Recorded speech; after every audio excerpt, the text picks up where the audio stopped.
showcasing local talent, professionals, and everyday people making Salt Lake City what it is today. It's time for another episode of the I Am Salt Lake podcast. Let's welcome everybody out today to episode 230 of I Am Salt Lake podcast. My name's Chris Hollifield. My name's Krissie Shelley. Hey, we got a great show today. Today on the podcast, it is the live recording from Connect. You were actually part of this, Krissie. I was. It was actually really fun. It was the first Connect that you've had a chance to co-host with me. Yeah. You know, the last few I've done by myself, and then since you've joined the team, you've joined the podcast. We decided to gang up on artists. Yeah, it was nice to have you there. And you actually, I couldn't have pulled this off without you. It was a fantastic... I disagree with that, but thanks. It was a fantastic conversation with Sheryl Gillilan. She's the executive director of Art Access. And when you found out she was like a quilt artist... Oh, man. I kind of freaked out a little bit.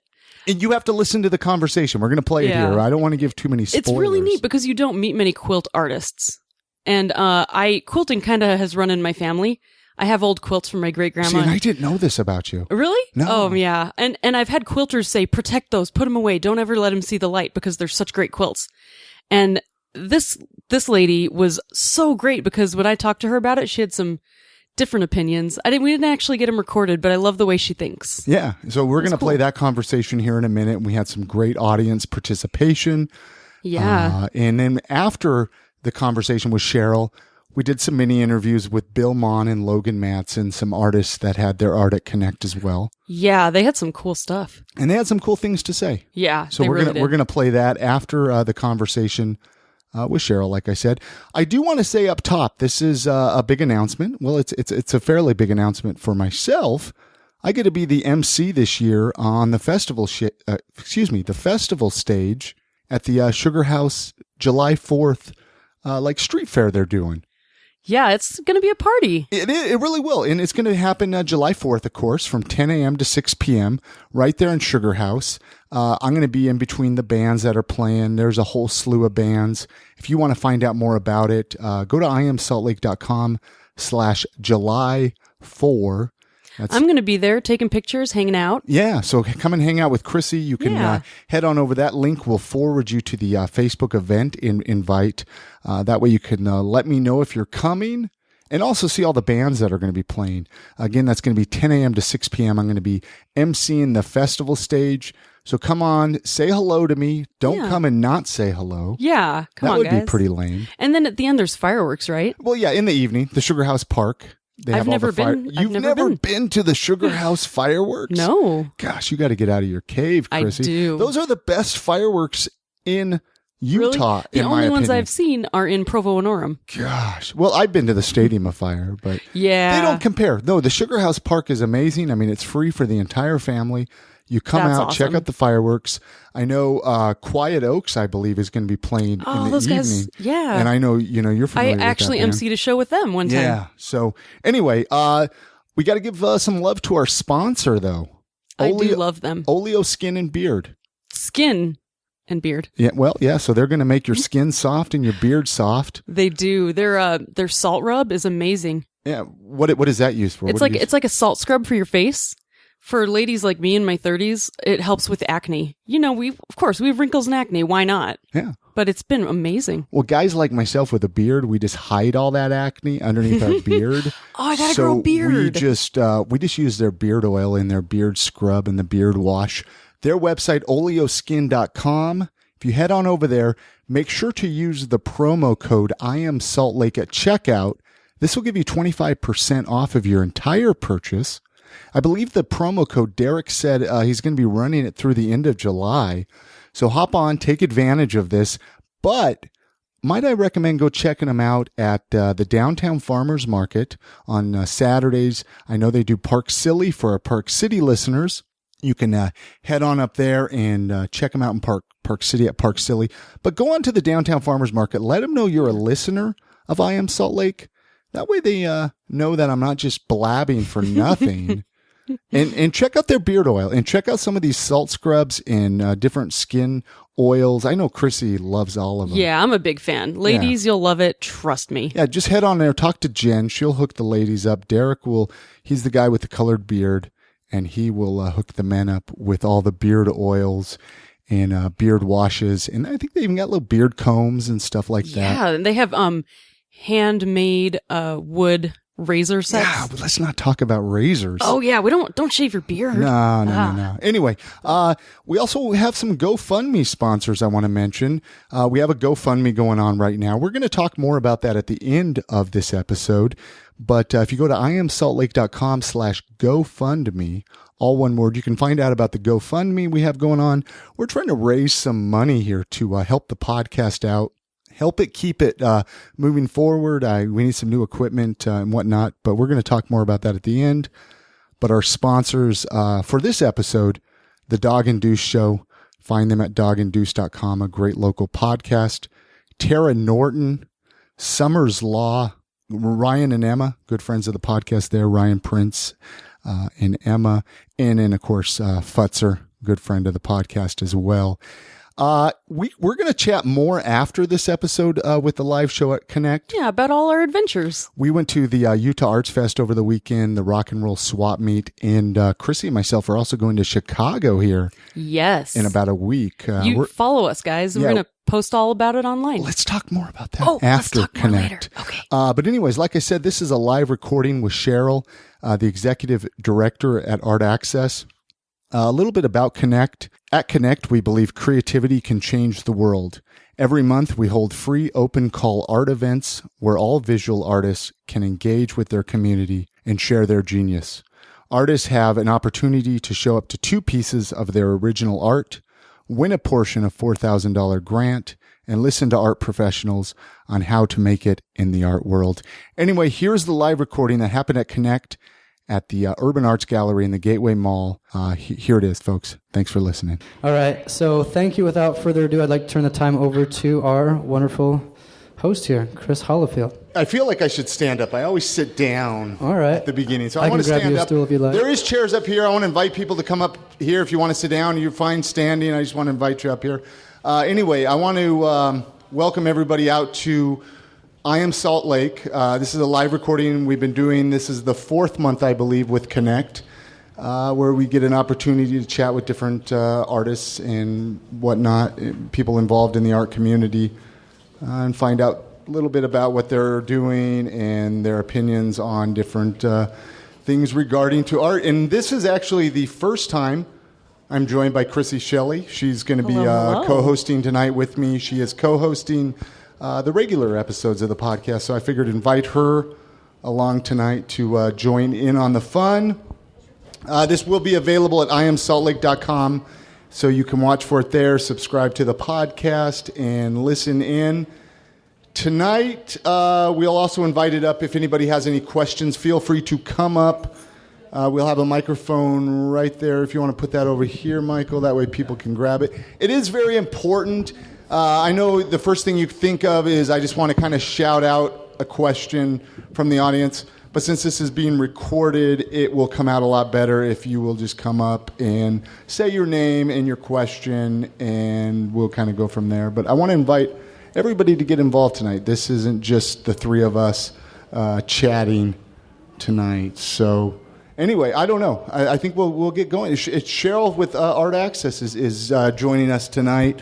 Thank you very much for sitting down. I know this is always, you're like, well, what is this guy going to ask me? But I know Michael shot some questions to you, and we'll see what happens. You might end up walking out on, I don't know. I'm just kidding. I might change the topic right in the middle of the question. That has happened. So nothing is off limits with Connect.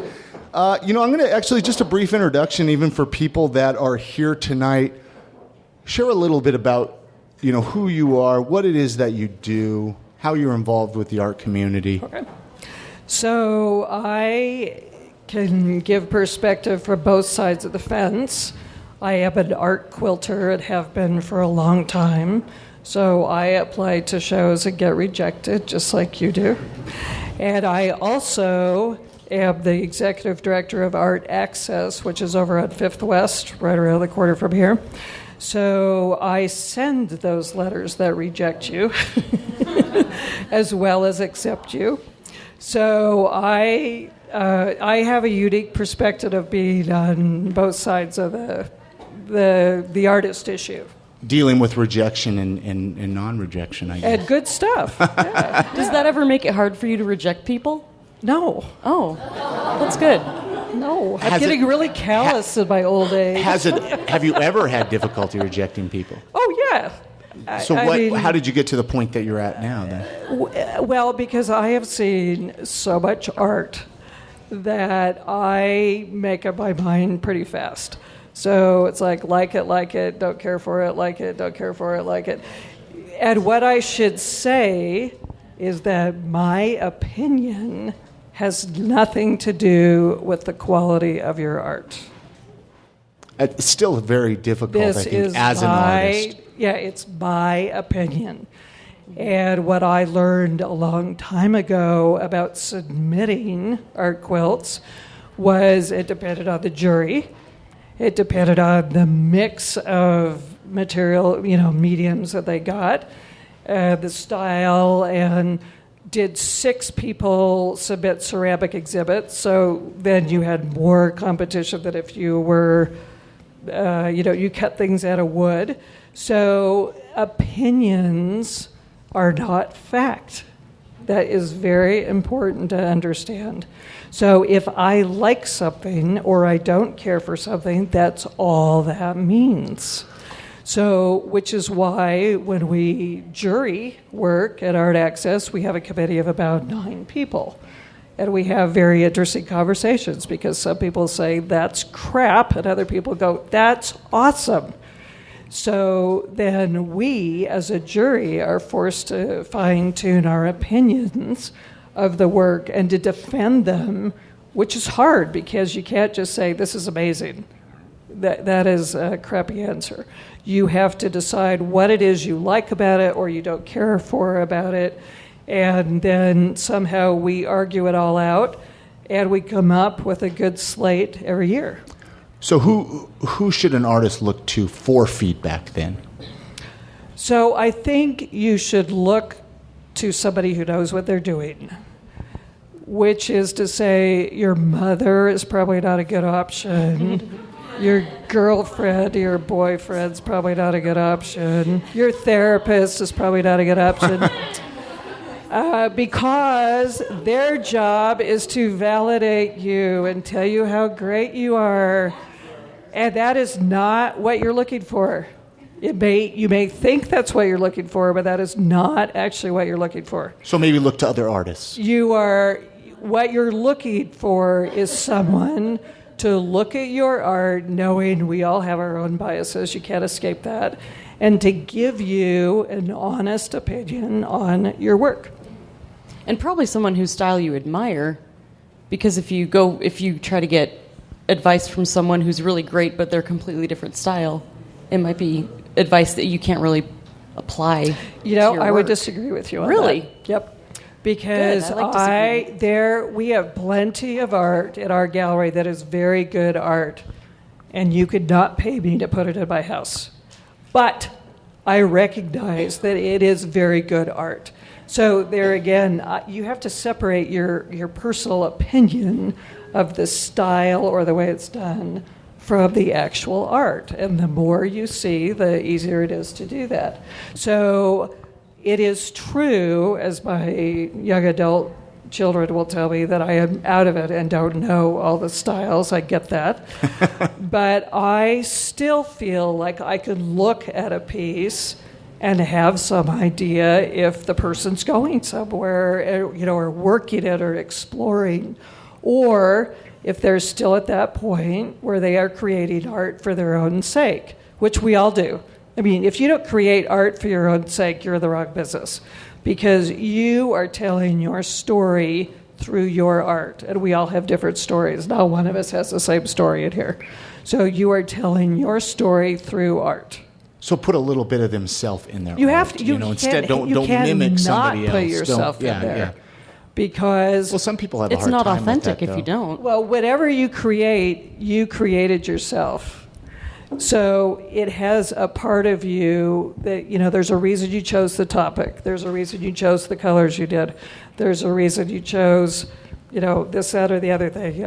I'm currently doing a series of modern art quilts that have that gray background with a lot of red and black and white stripes, which is totally out of my comfort range. And I'm having a riot. But my daughter looked at him and said, "Where did my mother go?" Because they don't look like what I usually do, but I sort of felt this need to step out of my comfort zone. How did you get to that point, though? A lot of people have a hard time stepping outside their comfort zone. Well, you get bored. Okay. At least that's what happened to me. You get bored. So it's like I've made you kind of have to push yourself to a bunch improve. of stuff, and of course, like all of you, I get ideas from all over the place. I get ideas from other people's art or architecture, graphic design, styles. Like you pull inspiration from basically everywhere. We all get ideas from everywhere. That's how it works. Yeah. So I can see a series of doors in Santa Fe and think, ooh, that would be so cool to do a series of quilts on doors. Well, I've never done that before, but that's interesting to me. Yeah, why not? But then 2 years ago, somebody says, could you do that door series again? It's like, no. Yeah, because you're not inspired at the moment. So, Okay. How have you observed people behave when they don't get the kinds of art opportunities they desire?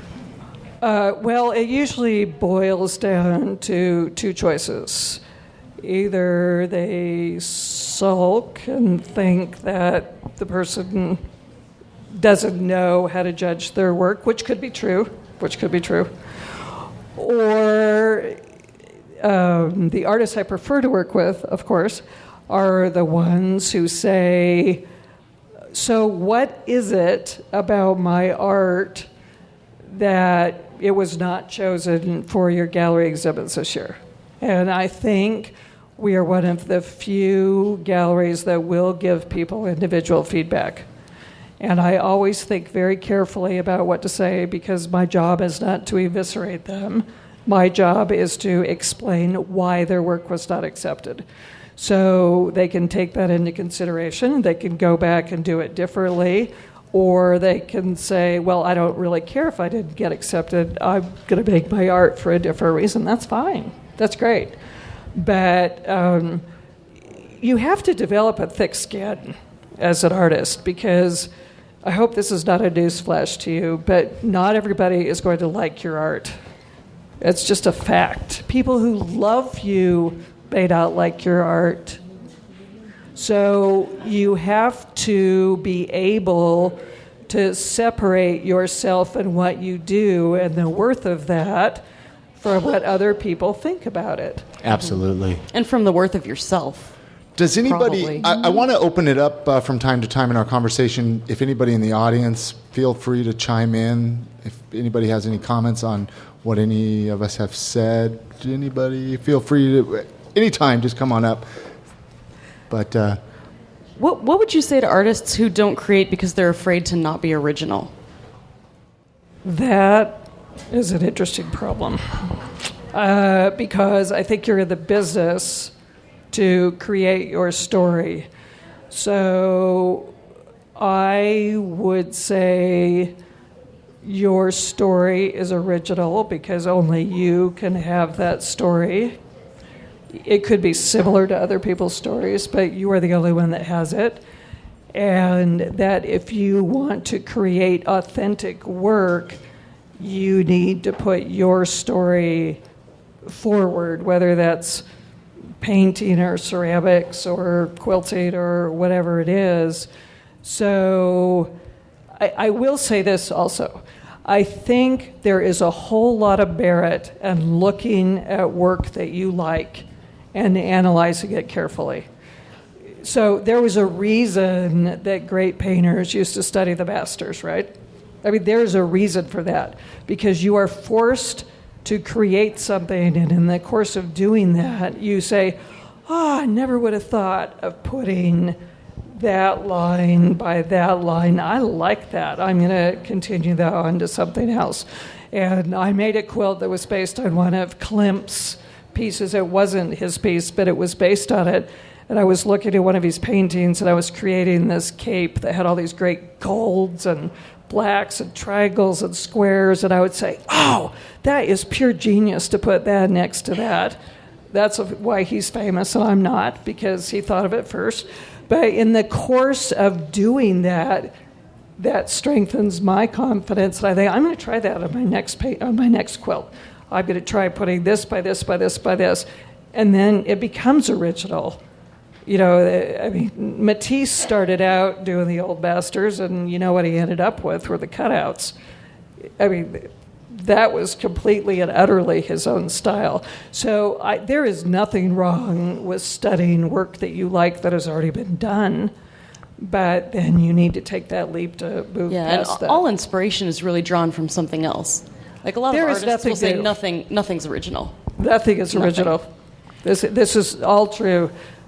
The way you blend things or the way you look at things, yes, that could be original, but there is nothing new. Yeah, like the way that you perceive it and your perspective on it could add something new. Plus, you have to remember that whatever you create, somebody could love and somebody could hate. So and probably will. They will, that's a fact. Yeah. There will be people who don't like your art, but that does not mean you are not an artist. So maybe even if you like something, just learn replicating the style, and eventually you'll develop your own. Well, I think you need to look at what do you like about it. Mm-hmm. Do you like the colors? Do you like the topic? Do you like the structure of it? Do you like the way the paint was applied?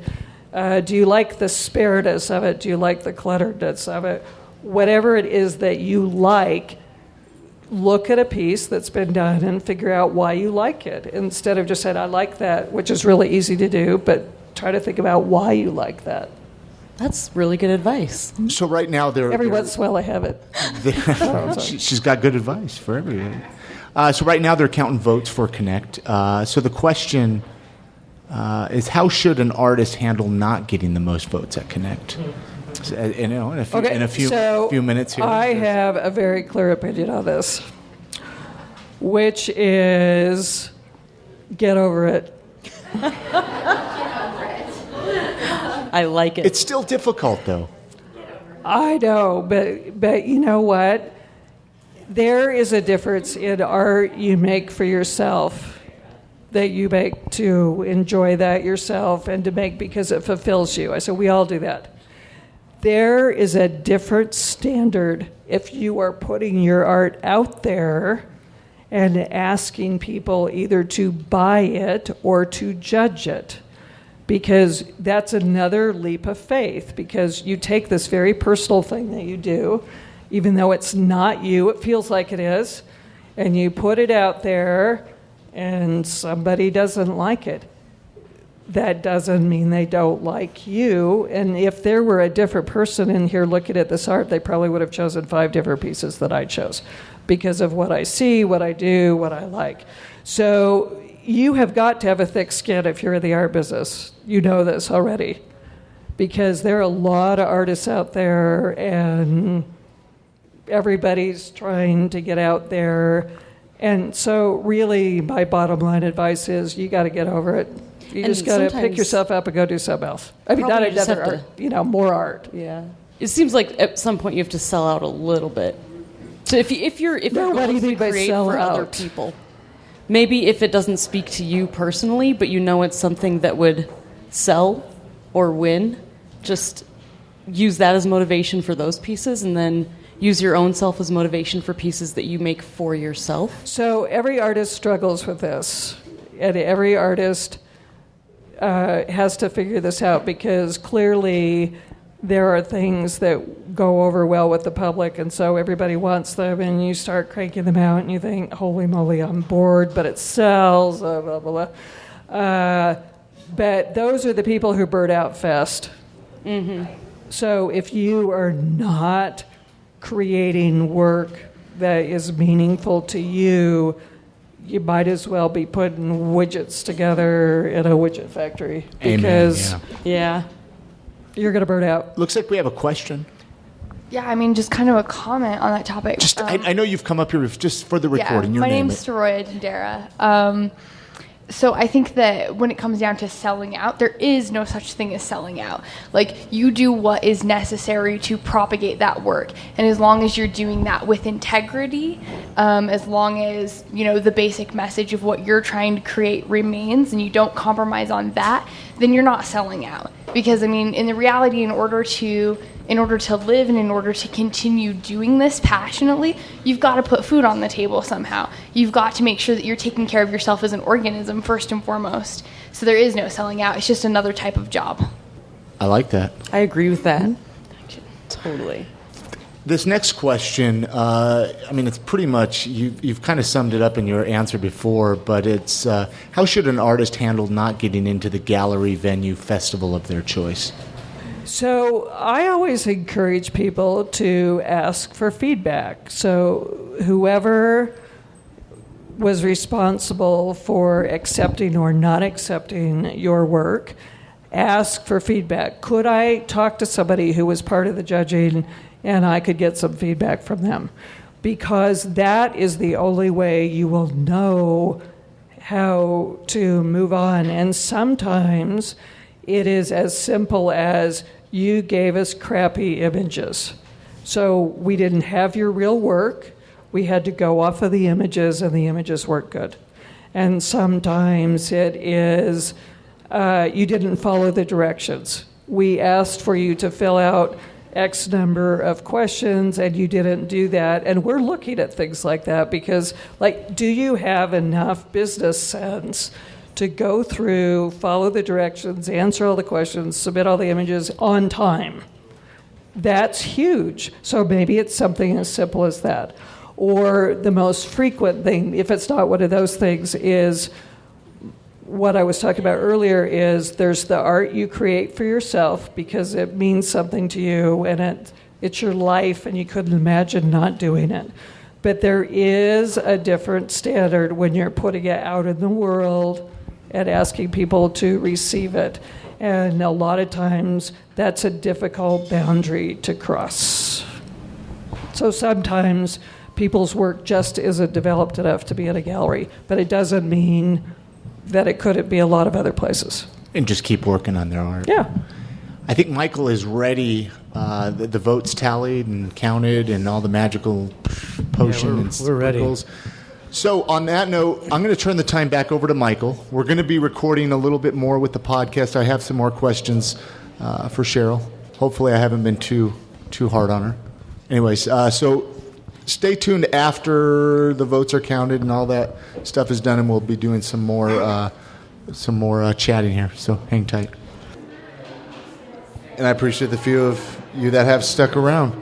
I guess we might as well kind of get chatting. I know there's some chatter in the back, but that just adds to the ambiance of it, right, Sheryl? Oh, yeah. Yep. Makes it sound like a famous New York party. We're in a famous... Well, this is part 2. So for the listeners listening at home right now in the podcast, this is part 2 of the conversation. They just had votes for Connect and announced all of that, and we're going to have a few more minutes to chat art.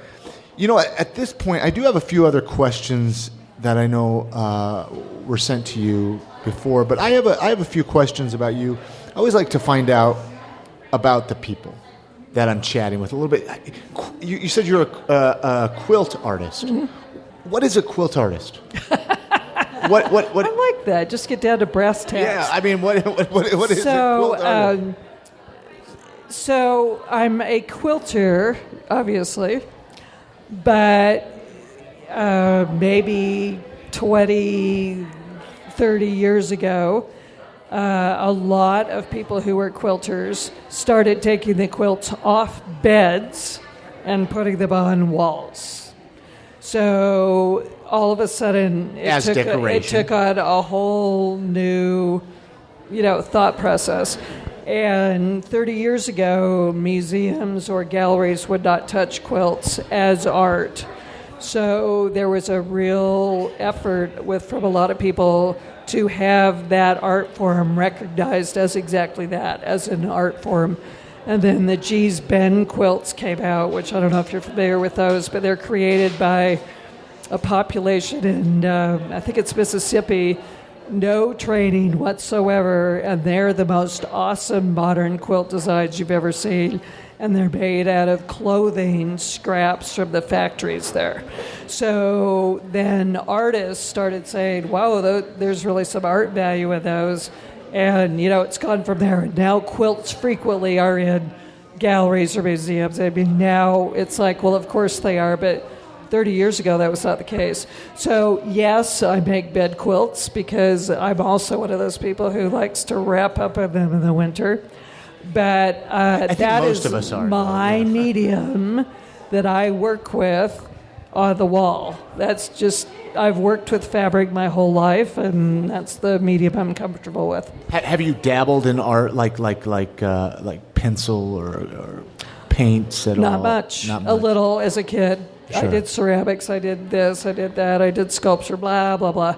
But what I really realized was that fabric, textiles have always been my first love. And I've always manipulated fabric in some way. So it made sense for me to make quilts. And I have a stash of fabric, which I just consider to be my palette. It's like I got a bunch of oranges here and greens here and, And what I like about that is I get to audition pieces and colors. And if I don't like it, I don't have to scrape any paint off. I just have to cut out a new piece of fabric and put it on. So with your palette, do you actually sit and create original art then with it instead of because I know a lot of quilters will get a pattern. Oh, yeah. And do the pattern. And I, of course, started out that way, too. Uh-huh. But and every once in a while, I do use a pattern just because I'm making it for a baby quilt or something, and I don't have the energy to figure it out. Right. But the colors I might choose will be different. But a quilt probably lives in my head for weeks, months, sometimes years before I actually do something with it. I don't. You just kind of as you go. I just kind of do it. You just put it together as you go. Yeah. That's impressive. Awesome. We do have a question from the audience over here. Just slide close to that microphone. Oh, okay. Say your name too for the recording. Oh, sure. My name is Gretchen Monson. How you doing, Gretchen? Hi. I just wondered if you switch fabrics. I know, classically, quilters were used like that cottony. You go straight to the wall. The quilters cotton. But do you have any other fabrics that you dabble in, or is that just the easiest one? Yes, and I dye my own fabric sometimes too, which is a whole different art form. You would think that it wouldn't be, but it is. It's a whole different art form. So the Klimt quilt that I referenced earlier, I realized that the colors had to be, for the cape, had to be more like his colors. So I had gold lamés and silver ridged fabric and black velvets and really rich colors that made it look really cool, but it also presented a logistical challenge because it would ravel, or I used a lot of silks in that quilt. So yes, I have some other fabrics. It depends on what I want to do, of course, or what I want the texture to look like. Yeah, I feel thank you. Mm-hmm. That's interesting. I don't know if many of us think about that when we think about quilts. Actually thinking about the texture and the fabric and the variations that you can do. Yep. I think quilting is all texture. And so that's why I love it. I mean, I have this real tactile sense, like I'm a knitter as well. So when I see fabric or yarn, I have to go up and I got to feel it, which is why online shopping isn't that interesting because you got to touch and feel it. Yeah. But yeah, I mean, all fabrics have texture. So if it's just a solid color, that's one thing. If it's tone on tone, that's different. If it's got stripes, if it's got pattern, it's all different. It all lends texture to the quilt. Wow. That's really describe your workspace. I want to hear about your workspace. Oh, my workspace is pathetic. So I used to have this really good area in my old house, but I moved 3 years ago and I downsized. So I have a wide space in the road in my basement. So one of my kids has a bedroom on one side and one has the other. And I have they called it a family room when I bought it, but you got to be kidding me. It's a wide space of the road. So it is not really all that conducive to quilting, but because that's my passion, I don't really care where I do it, as long as it's set up and ready for me to go. So it's ready to go. I do it every day. Do you ever hit like a wall? Like no motivation? What do you do to get out of that rut? I keep working. And this is the difference between what I used to do for several years and what I've started doing like 3 years ago. So I would create when I was inspired and when the muse came. And so I would quilt for a while, and then there would be months when I wouldn't quilt, and then I would feel like my soul had been sucked out of my body, and I would try to start quilting again. So about 3 years ago, when my job got really busy, I thought, if I do not carve out time for myself to do my art, I'm going to be bonkers. So I get up early every day. I get up at 6, and I quilt for a couple of hours every weekday, and also on the weekends. And it doesn't matter if I'm inspired or I'm not inspired. You just do it. I just do it. But the interesting thing is, by making myself do it every day, I'm more inspired. That's so interesting because most of the artists that I talk with will not work if they're not inspired. And they always say you have to respect the creative process. Oh, and I'm not going to sit there and disagree with that because that's obviously their opinion. Right. What I'm saying, this is like writers who wait to write until they're inspired. Those people have not written books yet. Yeah. So the people who have produced books are the people who work their asses off. Because it's still a job. It is a job. At the end of the day. It is hard work. Yeah. People look at a piece and they go, oh, lovely, you're an artist, isn't that nice? Or, oh, that's so beautiful, you're so talented. And you think, that was a ton of hard work. They don't see all the effort and the work and Right. working on it when you don't want to work on it that people have put into that. And you know what? Periodically I go, I'm not really in the mood, and I skip it. So what? Oh, yeah. It's way easier. But I don't castigate myself for that. I just go back the next day. Got a question over here. Absolutely, Soraya and Dara. So I think that's absolutely fantastic because a lot of people, they will take that approach of, okay, well, the inspiration has to come for me to be able to work it all, but deadlines do not wait for the muse. And it's absolutely true, particularly on the topic of writing a book, I've done a lot of comic book illustration, and if you have a deadline and something that needs to get done, it doesn't matter if you are feeling drudgery or you're not feeling inspired, you just have to sit down and actually hammer it out because the workaholic is the one that ends the race. Deadlines are good. Yeah, absolutely. Deadlines are better if you don't do them the night before. Right. So if you have a deadline and you realize that your work can be done by the deadline, that keeps you going. And, when there are times when I say, I think I'd rather just lie down and read a book, I think, I got to put in at least 2 hours on that quilt today. So deadlines are good. Do you have any recommendations for people arbitrarily setting their own deadlines? I think that's fine. I have very loosey-goosey deadlines. If it's not a deadline. When I go to bed at night, I sort of have this idea about what I want to do the next day because I like to wake up and roll with it. I got to go get my caffeine, but then I like to roll with it.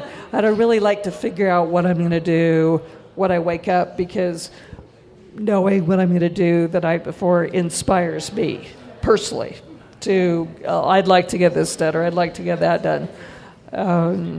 It's like the writing, whatever number of words per day or whatever people Having do. a plan creates the whatever it is. Right. So I have noticed a definite progress in my work in the last 4 years when I have been getting up every day and quilting.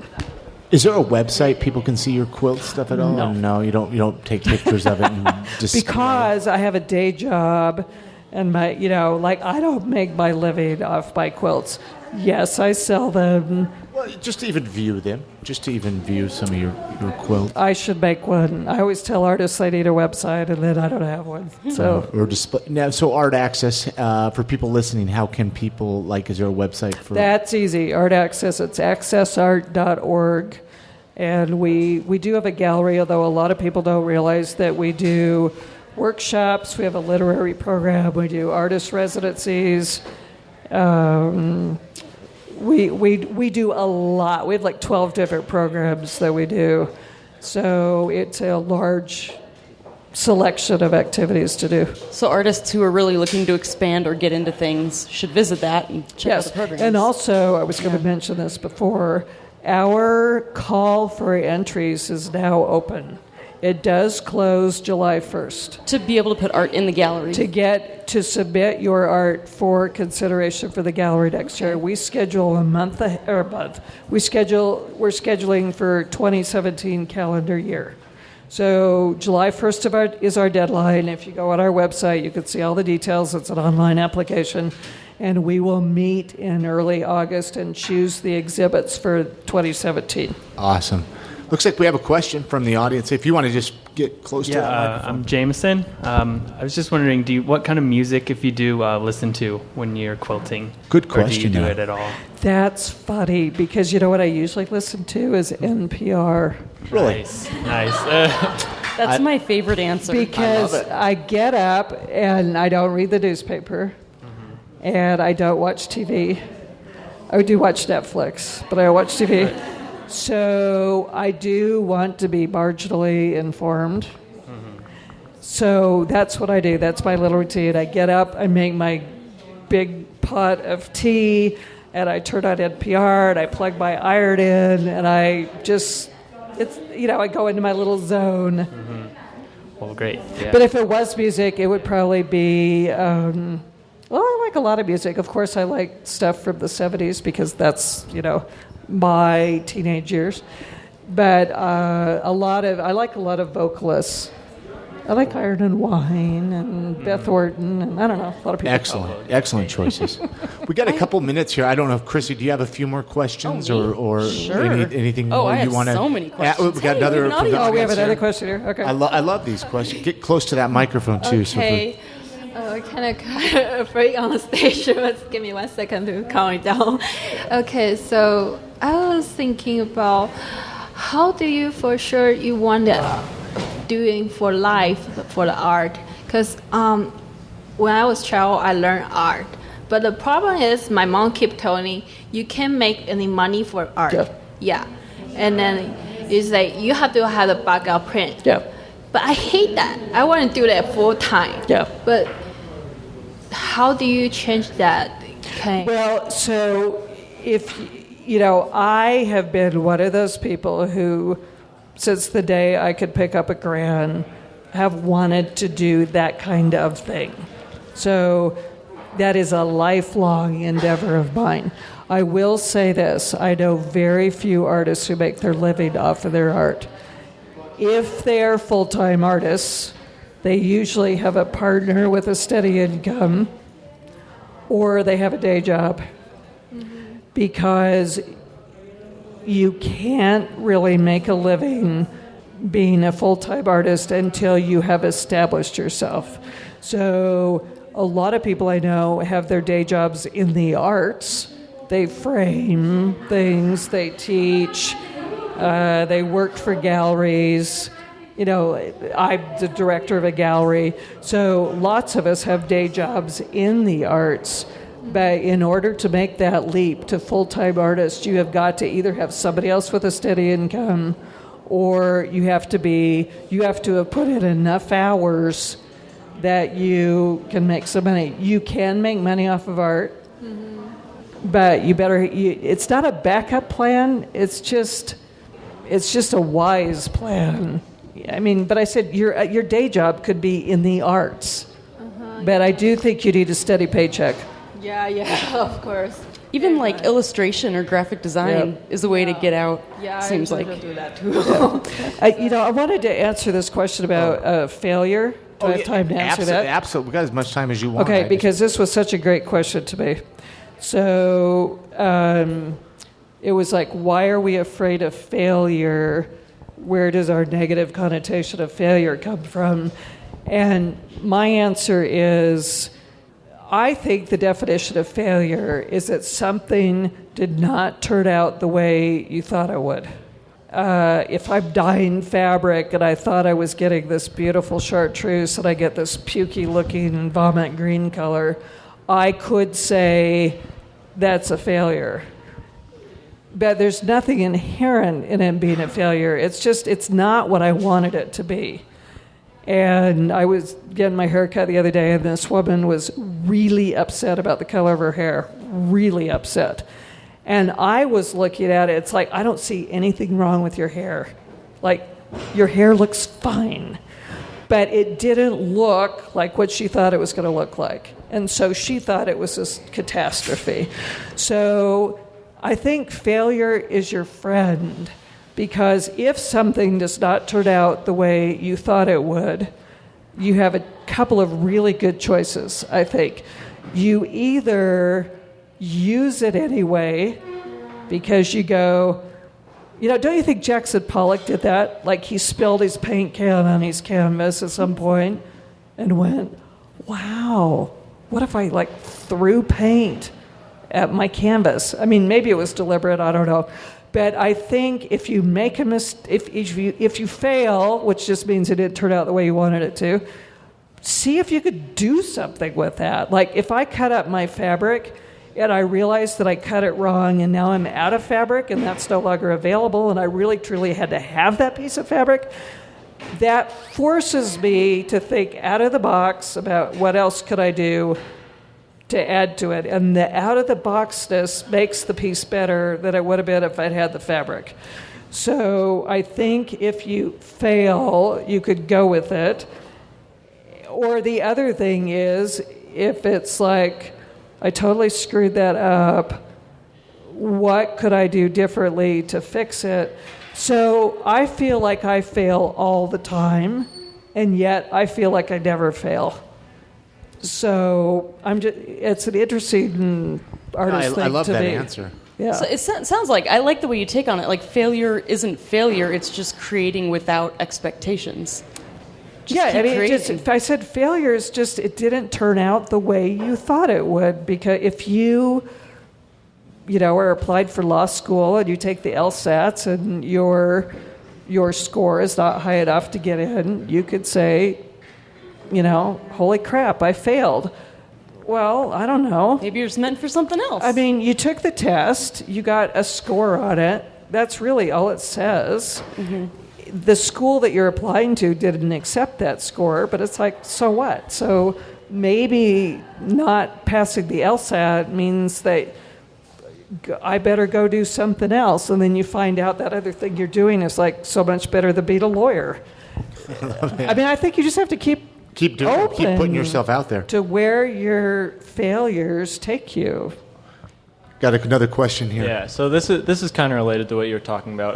I've heard a lot lately from my peer group that it's important to not have many expectations because you can limit yourself by them. So as a generalization, would you say it's important to have expectations so you know what your goal is and you can reflect on what actually happened? Or do you think it's more important to let yourself flow free, for lack of a better term? This is going to come down to a personality thing, but I will say I am in the camp of let's see what happens. Because if I have a quilt in my head, my finished quilt never looks like the quilt in my head. Because as I'm working on it, I think, I thought that would work, and that really doesn't work, so I better change it. So I am always open to switching it up and moving along with it. But that is also a personality trait of mine. Like, whenever you had to make goals for your life goals, like, what do you want to do in 5 years? My goal was always like, I'd like to be alive. I mean, I don't like trying to... I am not one of those people who works well by saying, in 5 years, this is where I'd like to be. So this is step 1 and 2 and 3. That is way too rigid for me. But it really works for other people. So I don't think there's a right or a wrong. I think it's what gets you to be the most creative. And the rigid way to do it is not my way that works for me. Thank you. Great question. I think, do we have any other, I know we have to wrap this up for the night. I know they want us out of here at about 9, so. Uh-oh. Do you have anything more you want to add? I think maybe this would be a great way to wrap it up, and I think you've actually said this in a roundabout way. How do you transform failure into success? Okay, I have the perfect story for this, and it actually has to do with my job as an arts administrator. So a few years ago, and I'd only been in the job 1 or 2 years, I think it was, so I had a board member approach me, and unfortunately it was in a very public setting, which could have been done differently. Nonetheless, she said to me, "You are so ungrateful. You are not grateful for the things you have," which about knocked me off my seat, because I thought, I am so grateful. I'm one of those people who turns on hot water in the morning, and I'm thrilled that hot water comes out of my faucet. Like, I'm really grateful for simple things. So after I castigated myself for a while, got mad for a while, I went home and I thought, okay, so being grateful is not the problem. I already know I'm incredibly grateful. Oh, the problem must be that I am not showing that in a way that I need to do that. So I got this idea that I needed to demonstrate my gratefulness in a different way. So I started writing thank you notes to people, or notes of congratulations, or if somebody died or whatever, like acknowledging that. So I probably write 5 a week, maybe. So over a year, that's 250, and the time I've been, so it's 1,000. So, I am known now for my thank you notes, and I would not have done that if that board member had not told me I was ungrateful and quit the board. Yikes. It was a disaster at the time. But she did me this huge favor. So, I think I think pity parties are okay. For a minute. Yeah. You have a pity party for a while and you say, everybody hates me, I'm going to go eat worms, and I screwed up and I'm no good. And then you go, okay, that's done. And then you figure out what to do, and then you go forward. So you can either fail fast, figure something out, and keep going, or just quit. I like to fail fast. Yeah. So do it, screw it up, figure out what you could do with that, and then move on it. I love it, and that'll be a good place to end. Thank you, everybody, for coming out tonight to Connect in the I Am Salt Lake live recording at Connect. Again, IamSaltLake.com. Round of applause here, everybody. Thank you so much. Thank you, Krissie. Thank you, Sheryl. You guys have a good night.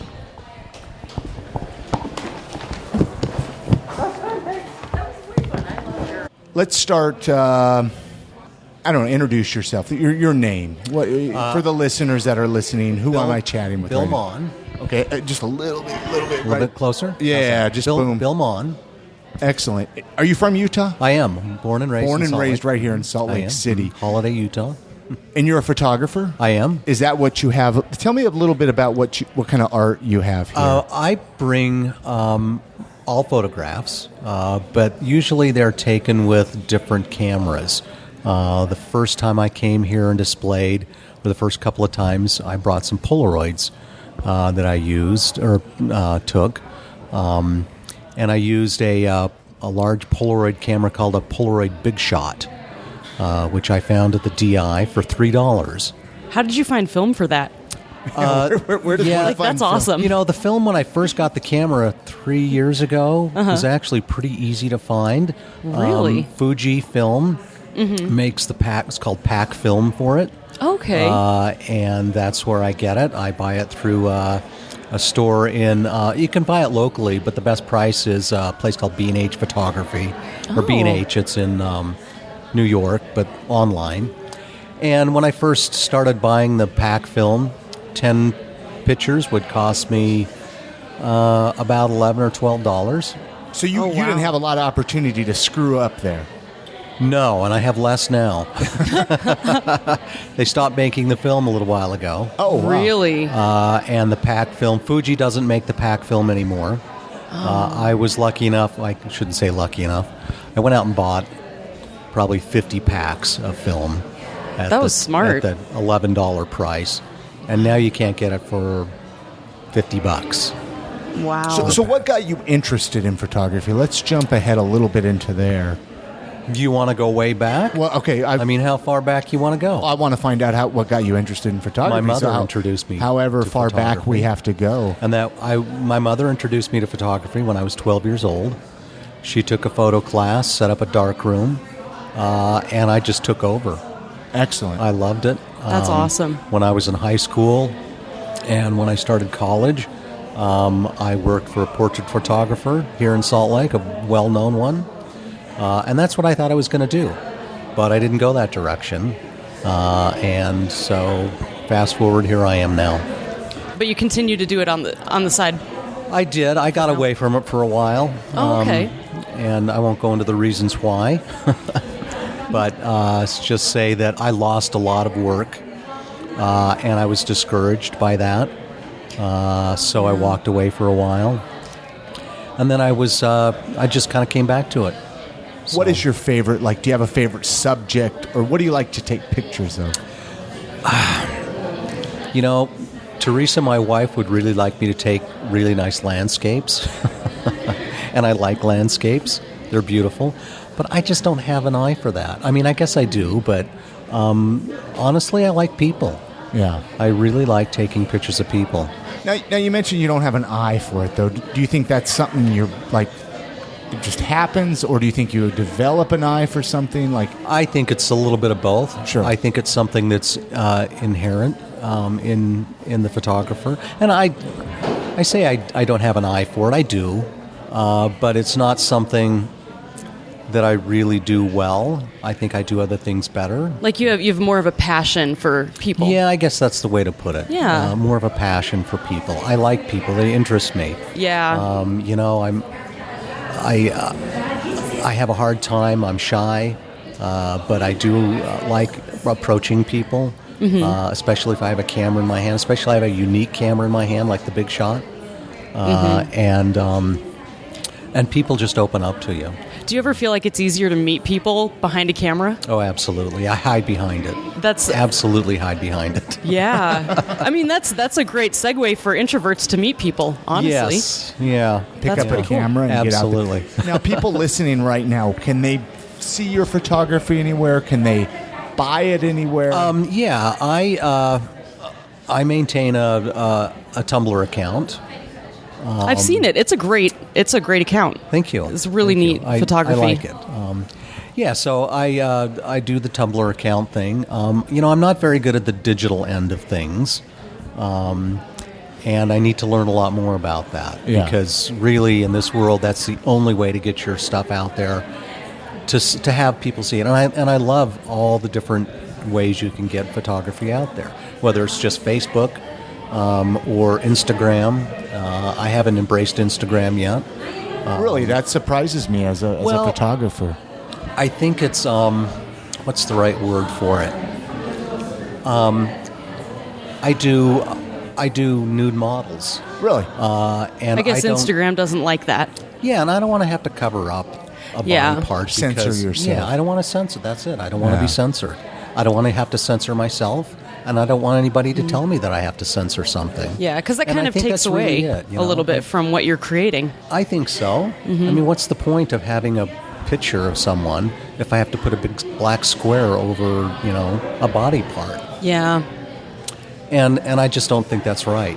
Yeah. I think censorship is wrong, especially in art. And it has no place.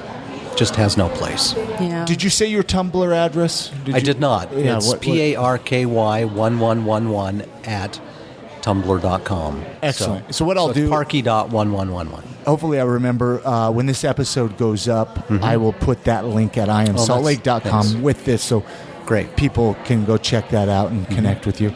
That's it for right now, Bill. Okay, thank you. So, again, thank you so much. Anything you want to add before we close here? Or no? No, I talk too much. Yeah, you were great, man. You were great. Thank you so much for sitting down. Thank you. You bet. For the sake of the recording, Yes. Again, your name was? My name's Logan Madsen. Logan Madsen. Yep. tell me a little bit about your art. You're a photographer, right? Well, I do photography, but it's more the camera's more my sketch pad than anything else. It's what I Really? get. How do I get my source material from? Yeah. I'm a fine artist, so I paint with oil and generally have been doing photorealism, and it just takes me months and months and months to do one piece. So I've been doing. I have like 20 pieces going right now. That just have been months, you know. Why do you have so many? Is it do you get bored with one? No, I have OCD, like bad. So if I have what I call a live brush with paint on it, I'm like I have it right there, right now. I got to do something with it, so I go and wipe it off on a canvas, and that sort of turns into something. That's kind of cool. It's not wasting. I can't waste anything. It's a problem. What got you interested in art? I've always done it ever since I was a little kid. I think it was the way that I escaped, and people thought it was awesome that a kid that looks like me can paint or can draw. So it was sort of, I felt normal doing it, I guess. And just kind of being able to get yourself out there and get your art out there.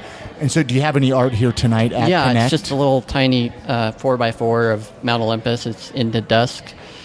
So it's just a little tiny painting. But the paintings I'm doing at home are obviously it's radio. But he's pulling a picture out here for people listening to this later. Here's one of my cards. Okay, now, so do you have...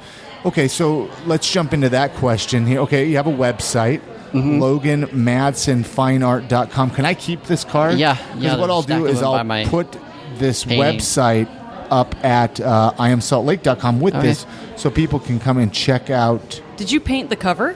Yep. That is amazing. So how do you transition from photography to oil paint? Do you just print the picture now, right, and then use it just as inspiration? No, I generally lately it's been photorealism. So I did a painting of my dog that is crazy photorealistic. So, but I used like 100 pictures. You know, I have a graphic design degree, so I try and use a part of the picture that's at least in focus, and then put it together and make the lighting okay. I'm getting a lot better. I'm still actually quite a novice when it comes to painting, and I just haven't painted a lot. It's like 40 paintings in my life, so it's like I have really good skill but not real good ability. Like you haven't spent a lot of time developing it yet? Exactly. Right, yes. yeah. And I guess that's the whole trick to art right. in the end. Yep. What would you tell somebody listening who maybe wanted to say, let's say even bring some of their art to Connect, but they're too nervous, you know, they don't want they're afraid to put their stuff out there. Well, I mean, is there anything you would recommend? Be nervous. Okay. They shouldn't care about the votes. It doesn't matter. The whole point is being present. And the reason why I like taking pictures, even though it's the same event every month, pretty much, I want to get the people that are here physically here, because we're all here in this one moment together physically, just for right now, and you can't duplicate that ever. Right. That's cool. So just share yourself. Mm-hmm. It's really a harmless way of sharing yourself, because people are not coming here to like judge it. Oh well, they kind of are, I guess, right? Well, they're voting, but yeah, they are. But it's not. I don't like that it's a silent vote. I think it should be more communal. Yeah. And sort of people knowing each other more and see what it's about. We kind of tried to do it with the Connect Squared a couple of years ago, where we meet an hour before the event and then talk about the process and sort of the psychological aspects of it. Yeah. But that meant it was a 3-hour event. So it's just long. You know, and I didn't even ask you, are you from Salt Lake? I am. I always like to find that out from people I'm chatting with. Yeah. I mean, obviously, Salt Lake podcast, always born and raised right here in Salt Lake City. Yep. You've kind of started your art roots from an artistic family artistic at all? You know, I have Van Gogh, like, in my bloodline. Oh, really? So I come from related there. to Van Gogh. Right. That's something. I mean, obviously he didn't have any kids or anything, so he's like a great uncle 5 times separated, a long time ago. Something so like that. But he is valid. in there. Still valid. So my grandmother was really artistic, and my mom cuts hair, and the whole family's kind of artistic. Creativity, creativeness. That's really cool. Again, your website, Logan Madsen, fineart.com. Anything more you want to ask him, Krissie, before we let him go? I have a million graphic design questions, but I won't ask them right now. Well, I just like we need to do a whole mini chat. We need to sit down with Logan. You have so many different talents that it would be fascinating to learn about them all. No, I would love to actually bring you on for a full episode sometime when we have some good time to sit down and chat. But anything more you want to mention to people listening about art or about yourself or art, motivation? I don't know. Anything that you want to leave with the listeners of I Am Salt Lake right now? It's the little things in life that sort of make it worth doing. The little glimmer of color in a painting in a certain light and a certain composition that sort of fakes the brain into thinking it's happy for a second, just for a little second. Okay. And that's kind of what I try and multiply for myself. It's almost like a rush. Right. Yeah. Right. That's awesome. Yeah. Well, cool. Thank you so much. Yeah. We'll end it there. Yeah, good to meet you, finally. Good to meet you and sit down and chat. Thank you. Yep. All right. What a couple of, all those conversations with Sheryl was fantastic. Bill Maughan and Logan Madsen, they had some great stories. They did. I'm fascinated by Polaroid photographers that Bill was talking about. Yeah, that's in his conversation. Yeah, he's an interesting photographer. Yeah, and then Logan as well. I'd love to get both of them back on a full episode of I Am Salt Lake. They have very interesting stories. The art community here is fascinating. And I'm not an artist. I really don't know a whole lot about art. Yeah. Even though I've kind of had to get scorched by the fire, so to say, by doing these live recordings at Connect. Okay, so here's a heads up, and this is actually a perfect opportunity to talk about it. So typically, I Am Salt Lake, we do live recordings every month at Connect. Mm-hmm. We're not going to be there in July, though. We're not. It's the second Friday. It happens that we're going to be in Chicago. Yep, we had to take a break. Well, we're taking a little bit of a vacation. Both you and I, Krissie, we haven't been on a vacation for a while. Oh, no. We've been saving money to go on a vacation. We have vacation time saved up with our day jobs. And what's a better vacation than work? Well, so here's the deal. We're going to it's called Podcast Movement. Mm-hmm. This is the third year they're doing it. It's a big convention of podcasters, really. They get to meet, and this time it's in Chicago. Yeah. We're flying in July 5th, and we're going to be there, and we're actually going to be going and meeting your family as well. Yeah, so Chris gets to meet my parents. I get to meet your parents. We're going to head up towards the Milwaukee area. But so we're going to be in Chicago, and I mean, we're going to listen to some amazing speakers. The one that comes to the top of my head right now is Kevin Smith. Mm-hmm. You guys might have be familiar with him from such movies as Mallrats, Clerks, Dogma. And so you're going to want to make sure to follow us on social media. We will post our adventures. I have a feeling I'm going to probably post a little too much. Oh, definitely. Snapchat me at I Am Salt Lake. I don't know if you're going to be doing any Snapchat out there, Krissie. I'll try to Snapchat at Krissie Shelley. Is that Krissie Shelley on Snapchat? Twitter, I Am Salt Lake. And then what's your Twitter handle, Krissie? Krissie Tweets. Yeah. So, and then you can go to iamsaltlake.com. Learn more about us and how to find us. All the connections, ways to connect on there. Yeah. But I'm excited for Chicago. I mean, this has been a lot of anxiety. There's been a lot of buildup. Because we're like, holy crap, we have to stop life for a week. But we're going to have episodes of the podcast, right? As of this recording, there will still be an episode every week of I Am Salt Lake. So make sure to subscribe. That way you don't miss those episodes. They will come in your podcast feed. But we will not be doing a Connect in the month of July. That's true. We will. It's kind of sad. We'll be back for August, though. Definitely. And anyway, what else happened? Oh, over the weekend, you and I went to the Utah Arts Fest. This was your first Arts Fest, Krissie. Yes, it was. What did you think of it? I liked it. I think maybe I expected it to be a bit grander. Really? Yeah. What though? From what I've heard in the past, there was more performance art than I noticed, but we also weren't there for a very long time. Yeah, we were there for Saturday. Yeah. And, I expected Saturday evening to be booming there. You know what I Yeah, it mean? was Usually kinda there's calm. like the trapeze and the stilt walkers and all of that. And there was I was nothing. promised stilt walkers. Yeah, there was nothing, and there's been sandcastle artists in the past Yeah. and sidewalk chalk art and Which is all kinds interesting. of stuff. And I didn't see any of that this year. So I don't know. Maybe we just missed it. Maybe we missed it. I thought Yeah. we covered all the ground. But we did meet some amazing artists. It was really cool. We met some amazing artists. We Yeah. met some listeners of the podcast. Yeah, we did. Shout out to Daryl Driver, great artist. Yeah. I know he's a big listener of I Am Salt Lake. Great art there. Always great to see him at Arts Fest. And then It was a great time. it was. Yeah. It was. Everyone should go. Anything that's, you know what? We got to see the bee finally.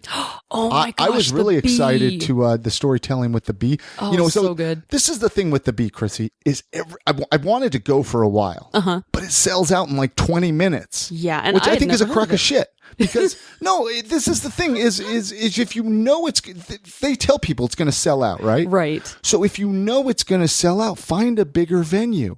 You know what? That's a good Because idea. it starts to just make me angry and say, you know what? I don't even want to try. Yeah. Because there's no point in trying. Oh. No, this is the thing. If you're going to make an event, then you want everybody to come. You do. You want everyone to be able to And come so to it. it was nice to finally be able to check it out and check Yeah. out some of the. We have some fantastic storytellers. Oh my gosh. Here in It was Salt so Lake. good. Do they record it? I think they do. I don't know if they do it in podcasts though. I hope wish they would. do. Yeah. It was really, really interesting. There were some heart-wrenching stories. There was, and I want to definitely try to go.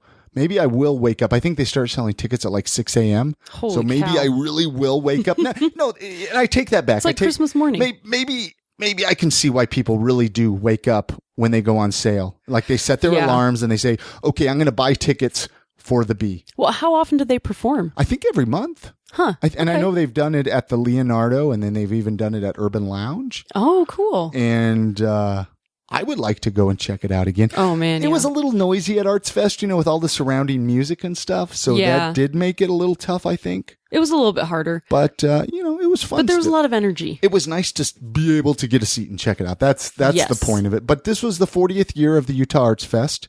Oh, wow. I would have liked to have gone more days. Yeah. But Saturday, we both have busy schedules. So, we try our hardest to get to all the. It's really hard to get to everything. I'm glad we at least got to go for a little bit.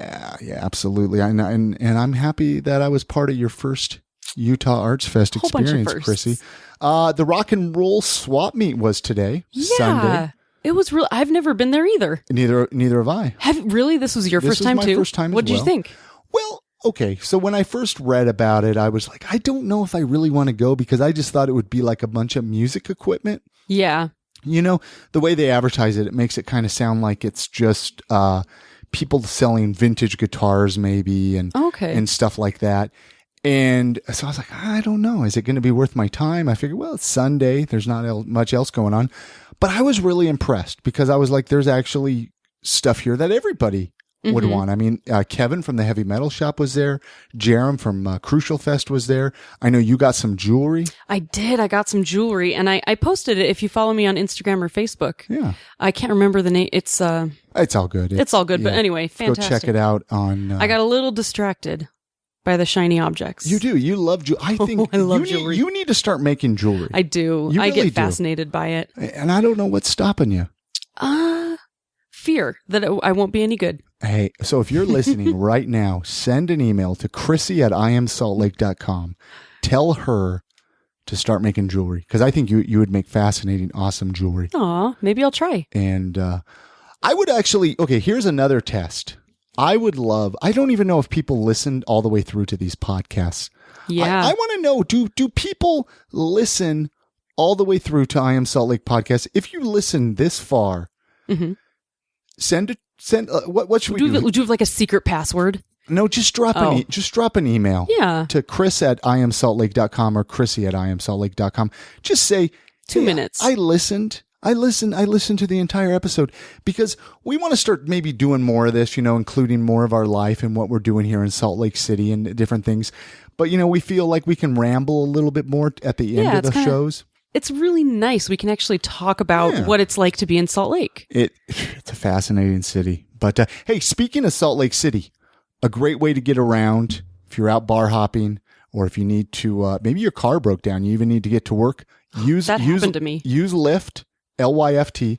I'm sure you've heard of it by now. Maybe your friends have even taken it when you've gone to Park City or even the airport. I mean, really anywhere in Utah.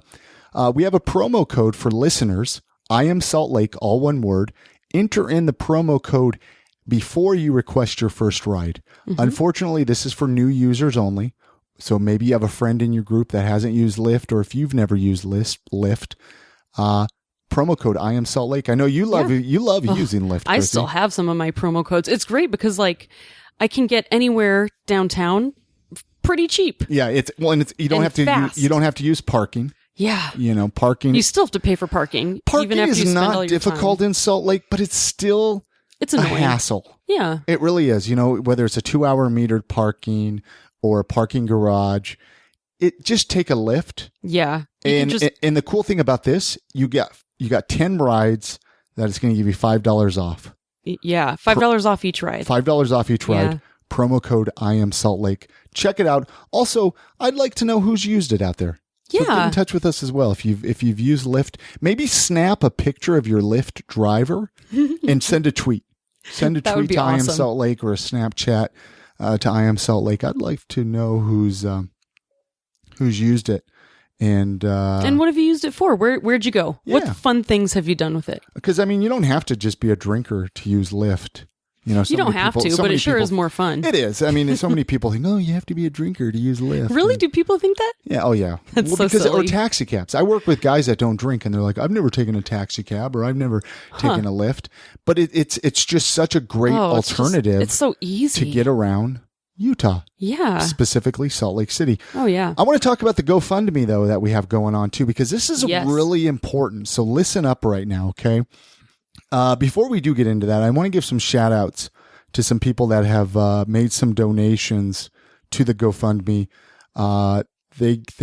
Kirk Sample, Michael Beck, Steve Kinslow, Jenny Shirley, and Michael Christensen.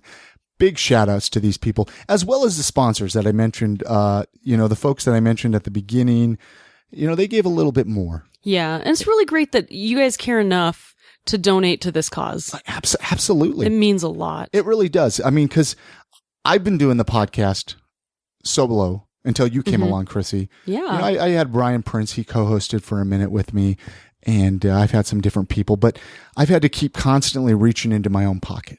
Right. I have had a little bit of financial help here and there, couple donations, couple things here and there, but nothing really steady. Yeah. Nothing that's really been able to keep the podcast 100% afloat. And so we decided to create this GoFundMe as a big boost to help the show out. Yes. So go to starting with new equipment. And starting with some new equipment. So much stuff needed. You guys don't even understand. Go to iamsaltlake.com. There's a banner on the front page. Yeah. This will send you over to the GoFundMe. Honestly, even if you can only donate $1, $1. That still helps. If each one of you would donate, we would make the goal. We're over halfway there. Yeah. Big thank yous to them. Even Oleo Skin and Beard, Oleo Skin, they donated $100 to the From cause sales. from sales. And, we have some other local vendors that are stepping up and they want to donate to the show as well. So if you're a local business, this is a great opportunity for you where if you make we have some different donation packages. Yeah. Where we will definitely really pimp out your local business for helping us out. This is kind of a discount on the traditional prices for sponsorship. So it's a great way to get some sponsorship for your company. Absolutely. And I'm going to quit talking about this. People, I don't want to just sound like I'm begging for money. I don't want to sound like we give you a free show every week. Yeah. And I don't want people to get worried that I want to start, because I don't want to ever start charging for the podcast, but we want to keep it free, a little financial help.